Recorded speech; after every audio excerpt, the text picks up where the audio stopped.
Hola, seguidores, soy David Placer, periodista venezolano y escritor del libro Los Brujos de Chávez, una obra que desvela el carácter supersticioso del expresidente venezolano y que contiene más de 60 entrevistas. Una de ellas, uno de esos testimonios que utilicé para la elaboración del libro, es el de Carlos Valdés, que me acompaña hoy, nos acompaña hoy. Él es santero, palero, cubano y conoce muy bien esta religión y quería conversar con él, compartir esta conversación con todos ustedes para intentar hallar respuestas sobre ese hecho que ha conmocionado a toda la sociedad venezolana y es la exhumación del cadáver de Rómulo Gallegos y el de Isaías Medina Angarita en el Cementerio General del Sur. Carlos, muchas gracias por conversar con nosotros. Gracias, David, por darme la oportunidad de participar en tu entrevista. Carlos, te quería preguntar y quería compartirlo con toda la audiencia. ¿Qué crees que habrán podido hacer en Venezuela con los huesos de Rómulo Gallegos, de un expresidente? Por la información que está circulando, fueron personas dedicadas a la religión del palo.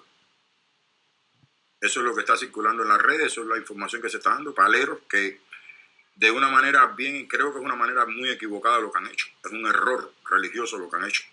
¿Por qué es un error? ¿Por qué es un error? Porque, número uno, los espíritus de los presidentes no se tocan. Esas personas, según las enseñanzas religiosas nuestras, ese tipo de espíritus tienen un elevadísimo nivel espiritual que lo único que se hace es ir a la tumba de ellos a ponerles rosas blancas y pedirles ser respetado como hoy usted fue respetado. Tener poder como tú tuviste poder, pero no se tocan esas tumbas. ¿Qué ritual habrán podido hacer? ¿Qué petición le habrán podido hacer a dos expresidentes? ¿Cuál crees tú que es la explicación lógica de este hecho? La explicación lógica dentro de la locura Sí, que pueden efectivamente. haber ido a hacer ellos es querer utilizar personas que fueron personas con un gran poder, presidentes, para yo tener el poder que tú tuviste en vida. Si fueron los chavistas lo que lo hicieron, es para arriesgarse, para poderse acentuar más en el poder. Utilizar este tipo de espíritus que fueron queridos por el pueblo, Rómulo Gallego, el gran escritor, el gran presidente, Efectivamente. eh, afianzarse en el poder, más nada. Si son personas de la calle, buscar poder de alguna manera. De la versión que sea, están buscando poder.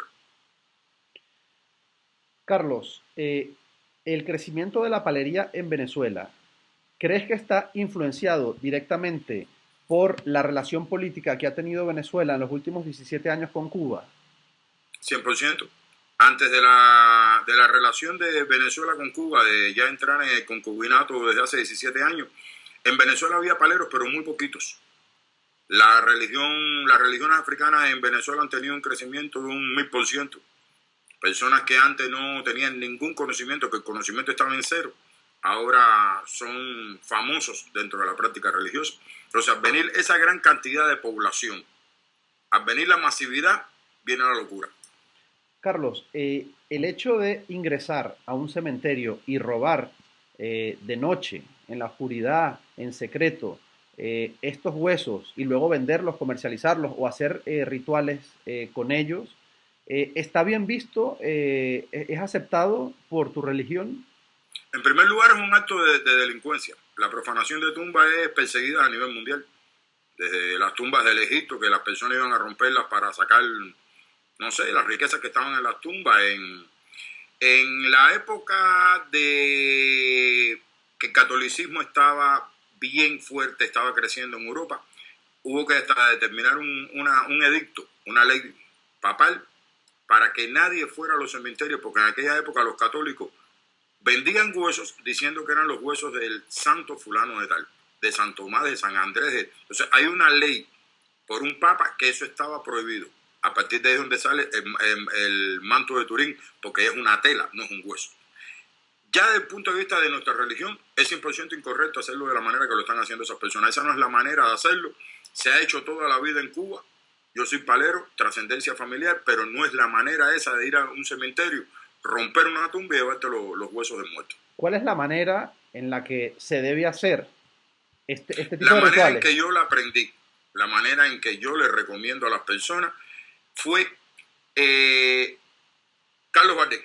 Yo, voy a ponerme de ejemplo yo. Ya cuando yo esté más viejo, ya mis hijas en estos momentos saben lo que tienen que hacer con mi cuerpo cuando yo fallezca. Y ya ellas saben que tienen que coger partes de mi cuerpo, que es una cosa legal aquí en los Estados Unidos, y saben lo que tienen que hacer para yo como espíritu seguir ayudando a mi familia. Pero eso de llevarte para un cementerio, romper la tumba y sacarlo, eso no es de esa manera. De la manera que yo lo aprendí es, como por ejemplo mi bisabuela determinó, cuando estaba ya bien mayor, ella murió de 112 años, quién se iba a quedar a cargo de atender, a quién iba a quedar atendiendo como espíritu. Cuando ella falleció a los 3 años, en Cuba se hace la exhumación para sacar los huesos y ponerlo en una cosa que se llama el osario, y en ese momento se sacó pedacitos de su cuerpo, de sus huesos, legal, sin problema ninguno, se llevaron para la casa y se montó una prenda de palo, y ahí está el fundamento de palo de mi bisabuela, que el espíritu que trabaja ahí es ella.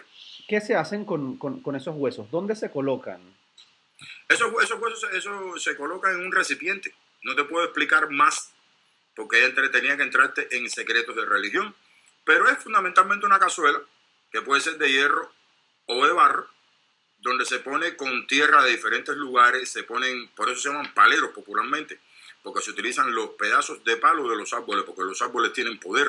Entonces tú los pones y le creas como un micromundo a ese espíritu para poder trabajar para salud, para amor, para resolver prosperidad en la vida, para diferentes problemas. Lo mismo que hace un católico yendo a la iglesia a pedir, es lo que pedimos nosotros. Es decir, siempre según tu religión, el espíritu de ese muerto estará ayudándote a conseguir tus propósitos. 100% así es. ¿Qué sucede? Que al buscar un presidente, ahí es donde está el gran error de estas personas. Sí. Un presidente no se deja mandar. Un presidente te manda a ti. Es decir, que quien monte una prenda de palo con el espíritu de Rómulo Gallego lo va a terminar dirigiendo a él la vida. Rómulo Gallego lo va a destruir a él como ser humano. Rómulo Gallego lo va a destruir a él como palero, porque Rómulo Gallego no se va a dejar gobernar por nadie, mucho menos por un falto de respeto, un desequilibrado religioso. Nuestra religión tiene sociópatas, como la hay en todas las religiones, que son sociópatas sociales, que son los que hacen estos disparates, que nos afectan a todos por igual, porque ahora nos ponen a todos en un cartucho. Mira lo que hicieron lo de la religión Lucumí. Mira lo que hicieron los paleros. Carlos, estos episodios que vemos en Venezuela con frecuencia de robos de cementerios, ¿se repiten? ¿Ocurren también en los cementerios cubanos? Antes de yo irme de Cuba, me fui de Cuba en el 94, no era común para nada. Antes de irme de Cuba era como te estuve explicando. Ahora, en los últimos tiempos, yo tuve que dar una entrevista aquí en el canal, en uno de los canales locales de Miami, porque aquello parece un supermercado. Da vergüenza lo destruido que está el cementerio de La Habana, el cementerio Colón, forma parte del patrimonio mundial de la humanidad, por su valor arquitectónico. Quienes empezaron con eso en el puerto de La Habana, en el cementerio de La Habana, fue el gobierno cubano, que empezó vendiendo primero las estatuas de mármol italiano que estaban allí. Descaradamente las vendían. Después pasaron a las lápidas. Ya después vinieron los delincuentes a buscar. En Cuba no se le podía enterrar a nadie con una cadena de oro, ni un buen reloj, ni una ropa linda, porque te la sacaban. Y ya después vinieron el proceso religioso. Y aquello, yo di una entrevista hace 15 días en la televisión de Miami que me enseñaron fotos del cementerio Colón de La Habana, que da vergüenza. Da pena ver aquello. Hay muchos castristas paleros. Hay muchos cubanos. Hay muchos cubanos paleros. Muchos cubanos, muchos. Mi religión, las religiones africanas en general, han crecido en Cuba, que somos alrededor del 70 y tanto, el 80% de la población, los practicantes confesos. Los no confesos son los que van a consultarse escondidos. Pero yo creo que el 100% de la población cubana en algún momento ha tocado las religiones africanas. Confesamente, así abiertamente, somos alrededor del 80%. Los castristas del gobierno de Castro sí utilizan nuestra religión para su bienestar también. Primero lo empezaron presentando como una cosa folclórica. Vengan extranjeros a ver nuestros bailes folclóricos. Y ya después abiertamente son practicantes normales sin problema ninguno. Carlos, muchas gracias por compartir los entresijos de esta religión tan desconocida para muchos. Muchas gracias. Muchas gracias a ti, David, un placer.